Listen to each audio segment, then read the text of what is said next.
In this video, we will be discussing what options are and the two basic types of options, calls and puts. Let's start by going over options contract specifications.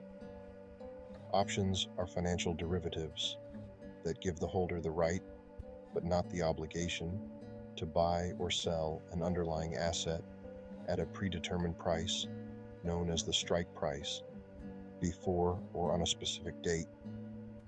The expiration date.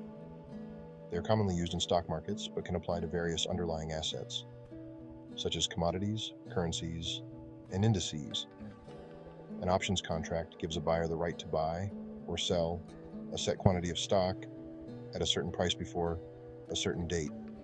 A standard options contract controls 100 shares of an underlying security. The price of the contract is known as the premium. Buyers pay it and sellers collect it. And as the value of the underlying changes, the value of the option changes as well. The price at which the buyer has the right to purchase or sell shares is called the strike price. This right is only good up to a certain date, known as the expiration. To start, there are two types of options: contracts, call options, and put options. Both are very similar. They have nearly identical specifications: premium, strike, expiration, etc. However, the one important difference is that the buyers of each have different rights. With calls, the buyer has the right to buy stock. However, with puts, a buyer has the right to sell stock. While option traders can own the underlying when trading a call or a put, they don't have to own the stock. In the case of puts, this might seem a little confusing. After all, it's a little strange that someone would want to have the right to sell something they don't own.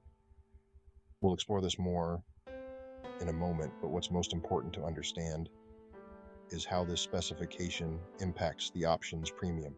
The result of this difference is that calls and puts have a different bias.